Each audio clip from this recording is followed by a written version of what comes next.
I'm Rita Kakati-Shah, your host for the Uma Show. Welcome to your one-stop journey for feeling empowered. We are a platform for change. We build confidence. We are your voice. We want you to be bold, be you, be Uma. Today, we are exploring diversity and stigma within communities, caste, and religion. And I'm so excited to be joined by our goddess of go-getting for today, Sonja Thomas, who is Associate Professor of Gender and Sexuality Studies at Colby College in Maine. Hi, Sonja, welcome. Hi, thanks for having me. You're so welcome. So you've got such an interesting background, Sonja. You are a Malayali girl, born and bred in rural Montana in a Catholic household to parents who are from Kerala originally, who settled in the US via Germany. Tell us about that. Yeah, I think it's probably not the typical second generation in United States diaspora story. So yes, my parents come from Kerala, India, and they first migrated to Germany. My mother was part of what's called the Brown Angels, a group of Malayalis women who went to Germany in the 1960s to become nurses, to study to become nurses there. They were also, both my parents are from a Christian background. So Kerala, some people might know this, has a large population of Christians in comparison to the rest of India. Christians in India are only 2.3% of the population, but in the state of Kerala, they're about 18.4% of the population. So wow. My parents were from a community known as the St. Thomas Christians or the Syrian Christians. And my mother moved to Germany to study nursing because of church networks. A lot of priests were trying to bring young Christian women from Kerala to Germany, and they stayed with nuns. They stayed in convents and worked in Catholic hospitals. At the same time, my dad was, he had studied to be he was in the seminary school to study to be a priest. And then he decided that it wasn't for him and he was going to study to be a doctor. And likewise with church networks, he started studying to be a doctor in Germany. And very unlikely story for the time, my parents met in Germany and fell in love. And they got married, and then they moved to the United States. After that, they settled in the DC area first in Washington, DC, where my one of my sisters was born in Germany, and then two other sisters were born in DC. And then they moved to a really weird place. They moved to eastern Montana, which is, I think when we think of Montana, we think of mountains and it's beautiful and, fishing. But I grew up in the prairie badlands. So if you think of cows, cowboys, kind of a desolate, more kind of desert type landscape, and very sparsely populated. So I'm picturing movies right now, Yeah, like if you think of any cowboy Western movie, like that kind of landscape is where I grew up. My younger brother and sister were also born in Montana, and I spent my formative years in Montana, and there wasn't very many Indians or South Asian community around. No Indian stores, no groceries to get. In fact, Kerala is known for coconuts. My mom back in the day used to get sweetened coconut and soak it overnight, so you could take the sweetness out of it and actually cook with it because we couldn't get any coconuts for a long time. That's amazing. Wow. Gosh, it's what a change in sort of lifestyles, I guess. Wow.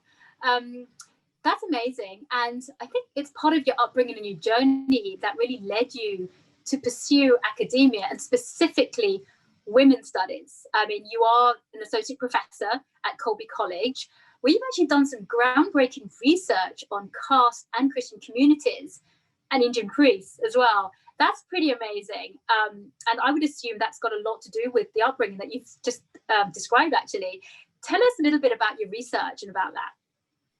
Yeah, I think so. I mean, I think a lot of us, like when we go into academia, some of our background influences how we think and how we study.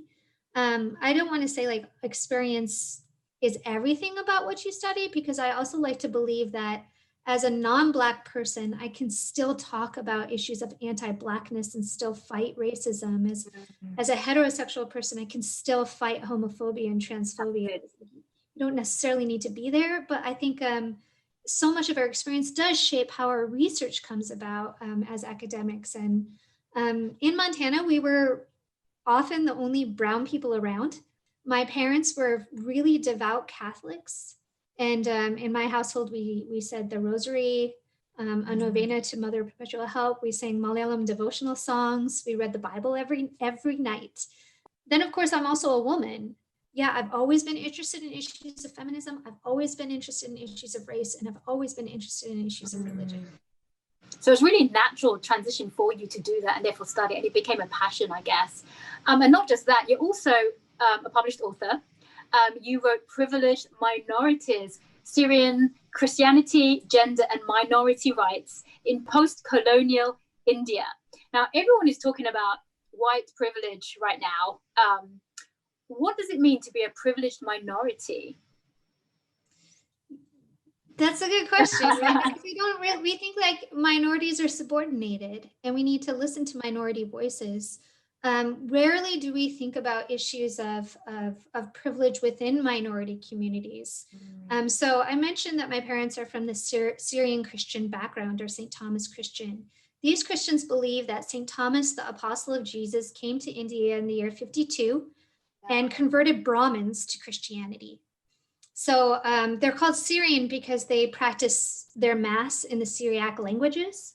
And it's often used to distinguish them from what we call Latin Christians, which are Christians converted by Portuguese missionaries, especially St. Francis Xavier.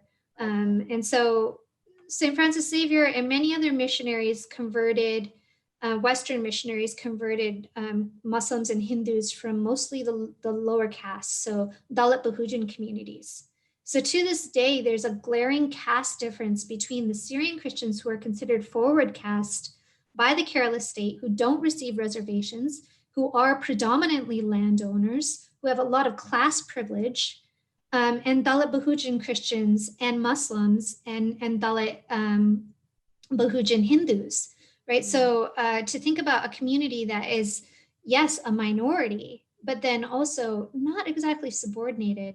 Another thing that I look at in my research is issues of race.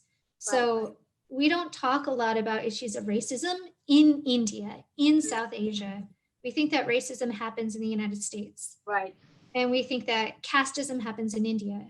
We rarely talk about casteism in the United States. Some of what I look at is issues of racism in India, because supposedly as Brahmins, the Syrian Christians have this kind of thing that they are not Dravidian. They are Aryan. Yeah. And as Aryans, supposedly they have Aryan features, lighter skin. And so all sorts of things about colorism, you know, I want a fair-skinned bride or a fair-skinned groom, gets played into, I want to marry within my own caste. I want someone with a status job. I want someone who is not a Dalit Bahujan laborer who does agricultural work. I want somebody who's a landowner.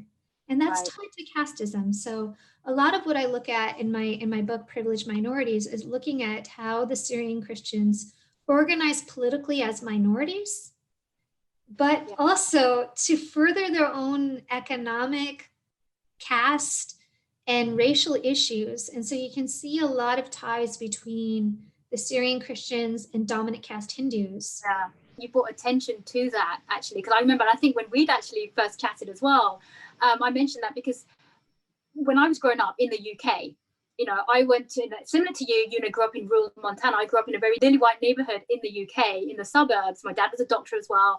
And I was the only brown person in my class, in my school pretty much, until my brother came along 2 years later. So during the week, I was used to being the brownest person there. At weekends, my parents signed me up for Bharatanatyam, you know, so, you know, South Indian form of dance, which, you know, went through my blood. I absolutely loved it. Then all of a sudden, I was now the fairest person in the room. So I was, during the week, the darkest, and at the weekend, I was the fairest. So I felt racism on both sides. It wasn't just one because I was, you know, looked different. I also was different from my fellow Dravidian sisters out there. because I happen to be coming from the Aryan side. So it was almost like something that you don't bring, you're right, you don't bring attention to. People don't talk about that. But these are lasting, I would say, scars or experiences that shape who we are, you know. And then, you know, you grow up and you talk about these issues and you discuss them and you think, wow, but you don't think about them. That imbibes you when you grow up. So I'm really, really just so pleased to hear you actually not just talk about it, research and write about it as well. It's, you know, kudos for that. I'm so glad that you brought up the Northeast too, because like if we can see racist discrimination in India, there are certain places where you can really just see it happening, and the ways in which India has occupied the Northeast and the military presence of the Northeast and the otherness of Northeasterners. And then you add to that the idea that, well, they kind of look Chinese. They don't even look like. Oh my, don't even get me started there. Like even growing up in the UK, in London, so cosmopolitan. When I became exposed in later life to other Indians, second generation Indians, there was that side of racism. You know, oh, you're from the Northeast, and then suddenly the whole conversation changes. All of these sort of traditional racist remarks come out, which were very, very hurtful. You know, even to this day, as an adult, and I'm exposed to other folks from other parts of India or whatnot, and I obviously live in New York in the US now, people make a comment that touches me to the core when people say that. And I'm all about, well, they're just not educated in that. And I just bring it up. Before I would just take it and just be quiet. It'd almost be numbing. Now I just bring it up. I'm like, hey, by the way, do you realize that comment? And they don't think it's racist. They think, oh, I'm just joking. That's not a joke. You're talking about somebody's core, their structure. Yeah, I would say too, like these are not you know, how the Northeast is otherized racially is not separate from the military occupation of the Northeast, right? And how Dravidians are otherized as dark is not separate from anti-Dalitness. And the other one that I would bring up is the Sindhi population of Pakistan and India, right? Like how they're otherized as Blackness is tied to anti-Blackness in South Asian communities that, you know, we take on a normal basis as if it's like inevitable. But then we have centuries of this. You know, South India has centuries upon centuries of slavery. So to just say like we don't have it, we don't understand it, and then we see it operating with the Sindhi community, with Northeasterners, with Dalit Dravidians, like it's just so. I could give you evidence after evidence happening, right? Yeah. And what does it mean for me and my family to belong to this privileged community that has, you know, the Syrian Christians were not only landowners, but were slave owners, right? Absolutely.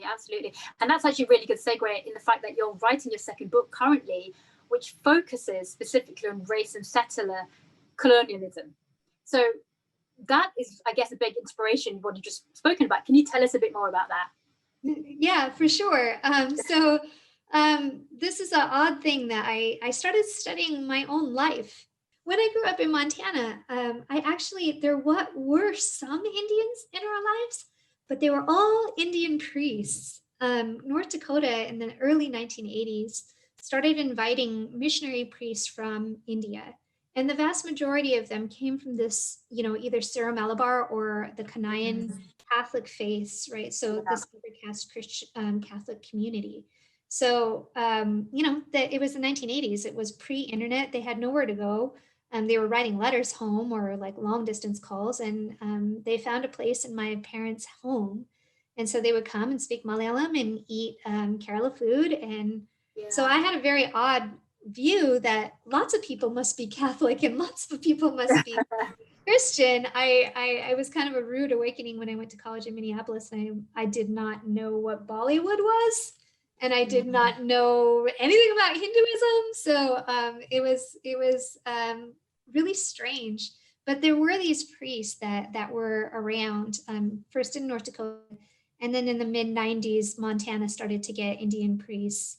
And so how this research project came about was I was finishing my book, and I thought, like, I saw some pictures of a family friend, a priest who had taken two priests who had taken about 80 parishioners from Montana to India. And these are like white cowboys in cowboy hats, visiting like a St. Thomas shrine outside of Chennai. And I thought, what is, like, if you're going to go to India, you're not even going to go to the Taj Mahal. Like, this is a kind of odd, like, trip. So I thought maybe I'll go back and I'll interview some people who went on this trip. And so I went back and I was interviewing some priests, mostly family friends that we knew. And I was talking to the diocese. I talked to the Great Falls Billings Diocese, talked to some people who went on the trip, and really clearly I was like, there's so much more here. It really made me think about issues of religion and spirituality different. And there's racism that a lot of the priests experience, which is not unlike my own experiences in Montana or my parents. But also a lot of these priests, some of the priests go to Native American reservations. And the Catholic Church has a long history, as do many other Christian denominations, of settler colonialism and cultural, if not, actual genocidal practices against Native peoples. Yeah, so that's my new research project, and it's shaping up to be a second book project that I've been working on. Yeah, that's pretty amazing. So thanks so much for sharing about that. And if that isn't amazing enough, you're also a talented tap dancer. You've actually written articles on the Black vernacular traditions of tap dance in the US and around the world. Tell us a bit about how you got into tap dancing. This is funny. You mentioned Bharatanatyam. You know, my mom always wanted to send us to Bharatanatyam dance. Yeah. Guess what? There's no Bharatanatyam teachers in Eastern Montana. They're not there. So you tend to be. But there was a tap school, so. Yeah, so she sent me to ballet. She sent me and my younger brother and sister, especially, to ballet and tap. I'm no good at ballet. I'm not good at ballet, but I did take a liking to tap. I can't say enough about this form of dance. It is both music and it's dance. Yeah. And embedded in this form of dance is all of what we consider American culture. Because if we can think like that which we consider American culture truly American starts with the minstrel show and how much like the Black arts, the banjo, which is a West African instrument, percussive dance in the body, even jokes, and, you know, kind of tap dancers have this thing where they work off of other people's, it's a very social dance. So much of American culture, when we think of comedy, sketch comedy, I watch Saturday Night Live and I'm like, I can see elements of the minstrel show in something like Saturday Night Live. You know what? It's funny you say that because there's so many similarities I find as the years go by between Eastern and Western dances. So when you mention like, you know, the dancers, they kind of feed off each other. There's like an energy that happens in Eastern music and dance as well. In Bharatanatyam, you know, we'd be like doing a recital or something, and then the doublist would just do something different, and then it'd be almost like a competition, you know. And then the Ghanaian singer, she would sing some different raga or something, and then we would just dance and think of our own rhythm, and we just match that on both sides, and it became like a game. It was always back and forth, and it sounded a bit like that. There was just so many similarities that actually bonds everybody together that people don't even realize. And I think dance is one of those forms. You know, what you've described with tap dancing and the rhythm and the percussion is actually very similar to Bharatanatyam. So actually, bless your mum for looking for something similar, because in a way she found something where you could exercise rhythm and the beat and something deep and meaningful as well. So, yeah, and I think, you know, there's some tap dancers that have collaborated with Kathak dancers. That's right, because of this, And flamenco as well. That's another in between, isn't it? Where it's very much done with your feet and on rhythm as well. Yeah, for sure. I mean, I always tell my students when I teach them tap now, I'm like, we're born to hear the swing in our bodies. I don't even have to teach students to do the swing beat. You know, I can teach them a straight beat, like 1, 2, 3, 4, and then I turn the jazz music on, and suddenly they're going, and 1, and 2, and 3, and swinging it. They feel it and it naturally comes. Wow, yeah. It's in our bodies, right? Like, so I don't know. I just, it really, I loved it. When I went to college, I was exposed to what are called master classes. So especially for the Black vernacular dances, they don't have, it's usually not taught in colleges and universities because racism. Yeah. You know, things that come from the Black community are not considered very scholarly. So you'll have classical music, but you won't have hip hop. You'll have ballet, but you won't have tap. right? Like, so I took classes from master classes outside the college. And then, you know, when I started doing my PhD work, Rutgers University didn't have a tap dance program within the dance department. So I started teaching it. I was just like, you can't, let me create one, isn't that? Yeah. Yeah, it's funny, in the small town I was growing up, Hornchurch, in the northeast of London, they didn't have that much. But when I was, 3 or 4 years old, I did go to ballet, tap and jazz. So they did have tap dancing as well. Same to your point. So that was one thing my mum signed me up for. And I loved it. Just the, you know, I think somewhere she's kept my little tap dance shoes for when I was back in the day. So, I love that. So but yeah, the memories of it all. I love it. So I kind of wanted to pivot a little bit now. There's a lot of passion in everything that you've talked about. But, you know, this is life, and life hasn't been all roses and chocolates, so to speak, for you, has it? I mean, you have a 10-year-old daughter. You've been a single mother, actually, pretty much since the day she was born. Tell us about that life and how you managed everything. I'll give you a great example, which is academia. Academia is run on a model that everyone is a white male and they have a stay-at-home wife taking care of the kids to this day, right? Like, so to professionalize yourself as an academic, you go to conferences. I was talking to my friend who's in the corporate world, and she said, they don't pay you to go to conferences? I'm like, no, we pay to go to conferences. Wow. We pay out of pocket to go to conferences. But when you're there, you go to panels all day long, you present your own work. And then afterwards, like many kind of probably corporate conferences, you go out for drinks and dinner and lots of networking, right? So the answer always about childcare at conferences is, you know, we can get an entity to take care of your kid. But the assumption always is too, like, it's just for when you present. And so many people who go to conferences that have children have a partner with them, and their partner watches their kid when they go out to dinner. But what do single parents do? Either I was an adjunct during part of my life, which means I was paid only by the class. I didn't have a stable job in academia. And my daughter at the time was 8 months old, and I was trying to get a job in academia, and I brought her to a conference, and, you know, I just held on to her. I was breastfeeding her while I was presenting. And, you know, one of the good things is I'm in women's studies. So most people are like, kudos.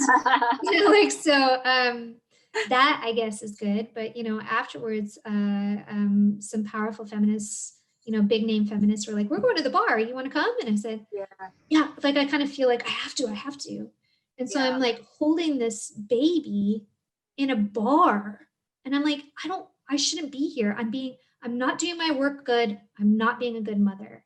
And I think that's often, I think as a single parent, I feel like that immense amount of guilt. I want to be really great at my job. I want to be a great mother, and I'm scared that I'm neither, right? Like, and I put a lot of judgment on myself. But then when we talk about like how to make this better for parents, we'll say like childcare. We won't say, what does it mean if we could have networks available to have 24-hour plus childcare? Because in some ways I would rather leave her with somebody here and go to the conference to be able to do that networking and further my career. But it has to be somebody I trust. Right. So would an entity or an institution like my college like say, we'll defray some of those costs? Or we recognize that, and we won't make that, you know, such a thing for tenure as we are making it for other people. And we haven't gotten to a point in society where we recognize that at all. Completely hear you there. You know, it's when you said that example, so about a year and a half ago, I was going to a conference. I was presenting at UNESCO in Paris, and I had 2 kids, and my son was in school full day, so he was sorted. My daughter was off that week, and my husband was working solid, and we didn't have childcare at the time. And I remember, you know, going to Paris, and then I just took Rhea with me. She came along. It was a very last minute decision, And she came on that flight, red-eye flight, because it was my, my work flight. So she came on the red-eye, but she functioned. She at the time was just kind of on the cusp of turning 4 at the time, so she was very young still. But she came to my conferences. I just sat her on the table and just gave her like pencils to write with that was there. And there was nothing, there was no snacks, there was no toys. It was my work case. I don't check luggage in when I travel for work, so she had to fit her luggage, her bag, her things inside my bag. It was my pack thing. I said, okay, we're gonna pack 2 outfit changes, that's it, and a couple of diapers, and that's it, so for overnight, and that was it. And she ran with it. And to your point, it wasn't just the working day, it was panel discussions after that, it was going out for drinks, it was for dinner afterwards. She came to all of it, and she was a champ. And there were a couple of times where she just cried, but so be it. She's a child, and I wanted people to see that when I was speaking, when I was up on stage giving my keynote, I spoke about her. She stood next to me. I'm talking about changing perceptions and the next generations. She is the next generation. This is the reality of what I'm talking about in terms of stereotypes. And to your point, it was again a very women-focused conference, so everyone supported it. But it's very different, the reality of it. Having her there was everything. So I completely understand what you're saying about, you just feel very alone, but you rely on that support network as well. You have to have that, otherwise you kind of feel like you crumble, right? And I always am amazed how much I rely on other single parents, because single parents get single parents. They understand. Very aware that when we think about childcare too, to your point, like I brought her a lot when she was young, and now that she's older, it's harder actually, because I have to pull her from school, right? Which, and if I'm going to pull her from school, she's going to get an educational experience to wherever we go, which means I need to tack on an extra day. It's just me and her and visiting museums and stuff to wherever we go. Last fall, before COVID, I was at University of Texas, Austin, and I asked them, like, can I stay an extra day in the hotel just so I can do that? Which then makes it's out of pocket on a single income, right? Like, so we've got to get better at talking about this, and not just in feminist spaces, cyberspace. That's so true. And actually, that comes on to my next point, because in South Asian communities, rather than support, there is so much stigma against being a single mother and a divorcee on top of that. Quite often, rather than "are you okay?" as being a question you get asked all the time, is "what would people say?" That is the first thing that comes to people's minds. I found it astounding. I mean, what is your response, I guess, or reaction to those sort of comments? Yeah, I wish I could say I had a great one, but I don't. I myself feel like I did something wrong. I feel I myself put this stigma on myself. I think maybe I always say I'm my harshest critic. And so I feel I study women and gender in society, and I know that I live in a patriarchal world, and I know what the judgments are. This kind of feeling, especially in South Asian communities, that you've made a mistake and couldn't handle it. You didn't do something right. You're a failed woman with a failed marriage. So I don't know what the response should be. Sometimes I'm embarrassed by my own response. Like, for instance, when I do research, when I go back to India, I was just in India in last December, before COVID hit. I wear the Syrian Christian min, the thali, because I don't want people to ask. And I feel like I'm lying because I'm not married anymore, right? So, but rather than deal with it, I'll lie. And then I have this immense sort of guilt. Sometimes I tell people the truth because my reason for divorce is probably one that people feel sympathetic to. My ex-husband was an alcoholic and also abused prescription pills and became increasingly abusive. And so if I say he might have killed me if I didn't leave, people feel, okay, maybe that's an okay reason to leave. So sometimes I'm snarky about it. You're spending your life now really trying to, I guess, fight against this stigma of, you know, mental health, domestic violence, addiction and divorce in the South Asian community because of this. This is something so deeply personal to you. If you were to leave a message for our viewers today, what would you say? To the audience, if I could say anything, like, be kinder about these kinds of conversations and less judgmental, but have the conversations too. Because you need to have the conversations, absolutely, because if you don't, you're not bringing awareness to it, and that's what you need for people to understand and to make change happen ultimately. On that note, I just want to say thank you for those ending words that said, you know, just be kind to people and think and have that empathy. And I think that's a great note to end on. So I want to thank you again, Sonja, for sharing your life's work with us today. Everybody, Sonja Thomas, Associate Professor of Gender and Sexuality Studies at Colby College in Maine. And thank you to our viewers for watching and joining on this empowerment journey today. We want you all to embrace that inner goddess of go-getting. We want you to be bold, be you, be Uma.